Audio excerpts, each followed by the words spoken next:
personal shopper. And we're very honored here today to have the director of this film, Mr. Olivier Assayas, to have a masterclass with all of you. Welcome, Mr. Olivier Assayas.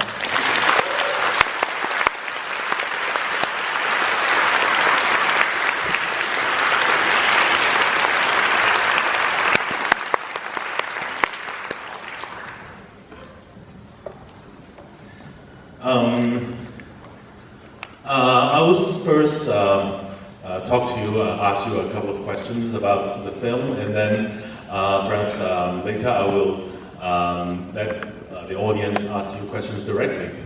But first of all, the first thing I want to ask you is that this film is called Personal Shopper, and it's kind of a ghost story or a film about spirits. But why do you have to give the background of the main character as that she's a personal shopper? Why is this job important for the film? Well, it's. I suspect it could have been any job really, but it happens to be that specific job. But it's. I think I kind of needed, the idea. What I initially wanted was inspired by a character who is torn between, or who is defined by the tension between the job she does to make a living, and she does not really like it. She does it as well as she can, but she doesn't give her any genuine satisfaction. It's a very dull and alienating job. Simultaneously she's on some sort of spiritual quest, which obviously is the most profound and better part of her. So, I mean, I thought that in a very material world, in a world that's getting more and more material, the fashion industry is the epitome. There's nothing more superficial than having a job about the surface in a superficial world. But that's not the end of the story. I think it's I think that I was interested in the fact that it was also something the character had an ambivalent relationship with. I mean, she, as much as she despises fashion, there is also something that attracts her because it's also a form of art. It has to do with beauty. And also it may have some answers for her in terms of, because she's looking for herself, she's looking for some sort of new identity that would grow out of her grief, and I suppose that she questions every dimension of herself, including her femininity, and possibly there's an answer there, in the fashion world for her. And apart from being in a fashion world, she is also an assistant to an actress. And it's more like a celebrity. Okay, she's an actress who does no acting. But this is quite similar to your previous film, Clouds of Sils Maria. It seems to be a continuation of her character from that film. No, not exactly, because it's in Clouds of Sils Maria, which was really about the interaction between two characters, like a famous actress and her young assistant. It was all about aging. Is how you age, it's perhaps more difficult for an actress, because her face is just blown up on a big screen and for everybody to watch every wrinkle or whatever. So, but it's pretty much a film about aging, and I think the celebrity part of it, which is part of, you make a movie about a movie star, you have to deal with modern celebrity culture, because it's simply part of it. It was more played for laughs. I think it was like the comedy side of the film. Here it's different. I mean, the one thing the two movies have in common is Kristen Stewart, and the fact that yes, she plays an assistant. But I suppose that the reason why Kristen inspires me, that kind of characters, it's because I think that the fact that she is herself so much part of modern celebrity culture, the fact that she's so much,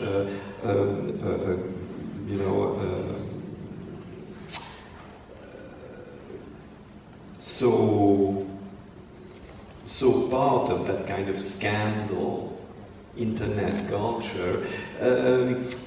It's like a veil. It's more like something that kind of blocks us from seeing the actual person she is. So I thought that in both movies I needed to throw this burden of celebrity on someone else. To have her rid of it. So what I am saying is in both movies I have to establish that what I am interested in is Kristen the person, stripped from that from that curtain, from that veil of celebrity, so in a certain way it allows the audience to see her as the real person she is.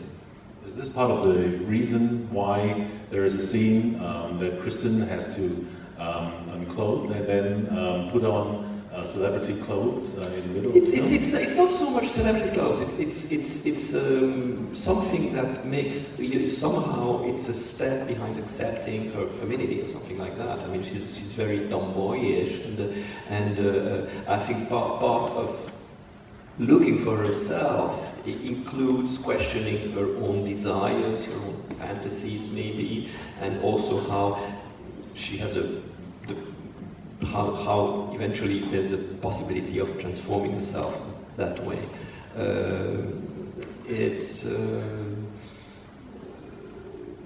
But no, it doesn't really have to do with celebrity. I don't think that the character of Maureen is attracted by celebrity at all. It's very interesting that in this film, you placed Kristen Stewart in this role that she don't really need to interact with many people. For most of the time in the film, she's always interacting with different devices, like a computer through Skype, or the iPhone, or just text messaging. And most of the time, we only see her alone.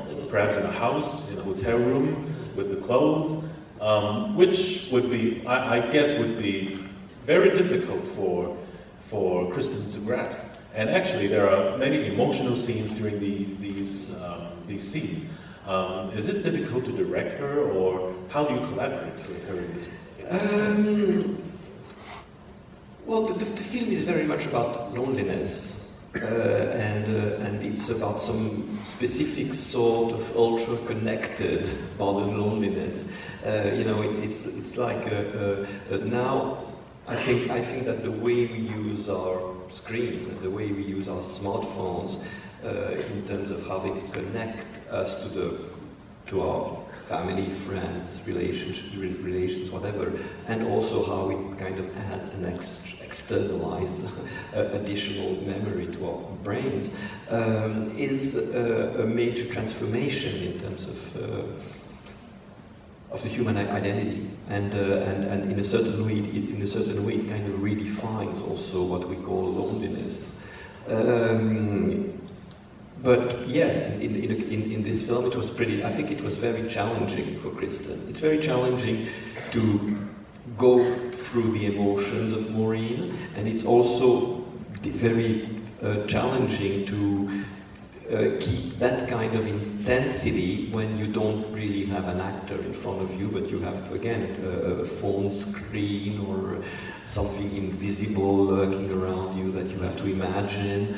In that sense, I mean, I've always said that this movie was very much defined by the collaboration with Kristen. I think she's artistically involved in this film more than an actress usually is in a film, because again, she's on her own inside the shots. I mean, I kind of design the shots, I define them, I explain her basically but the pacing, what exactly will happen, is completely dependent on her. It's not something I can design or control.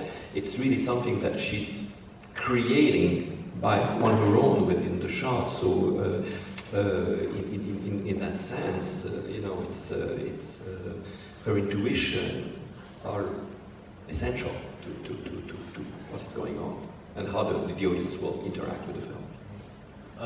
How did you shoot these films on set? I mean, do you have someone reading her lines from the phone? Or No.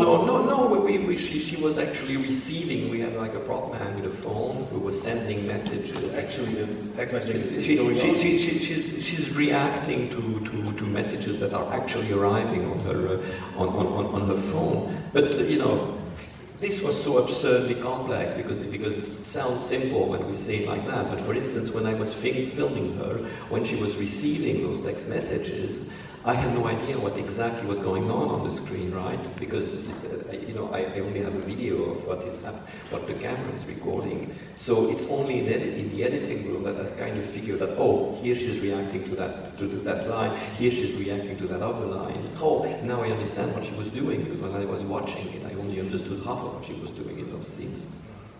For the past 10 years maybe, there are so many films, Hollywood films or from different countries, that would try to put text messaging on the screen. And there are so many in this film. How did you plan to put this on the screen like this? I mean, you just filmed the phone itself without putting the text on the screen? No. We had, the thing is that we did a lot in post-production because I was not so happy here or there with the wording, or we had some technical problems, and we don't get me to the complexities of that because it's endless. We were shooting in the Czech Republic, so you have the logo of the Czech Republic that appears on your phone, so you have to erase it. Some of the scenes we were shooting, I don't know, in France, then they're supposed to be in England, so we had to erase. Sometimes the time of the call it pops up, sometimes it does not. Sometimes they are green, sometimes they are blue. It's no end. It's no end. Sometimes they come in. Sometimes you have those kind of three blinking dots. Sometimes they appear, sometimes they do not appear. So we had to make sense to give a logic. So we had to do so much work in post-production to make all those screens coherent. And still, it's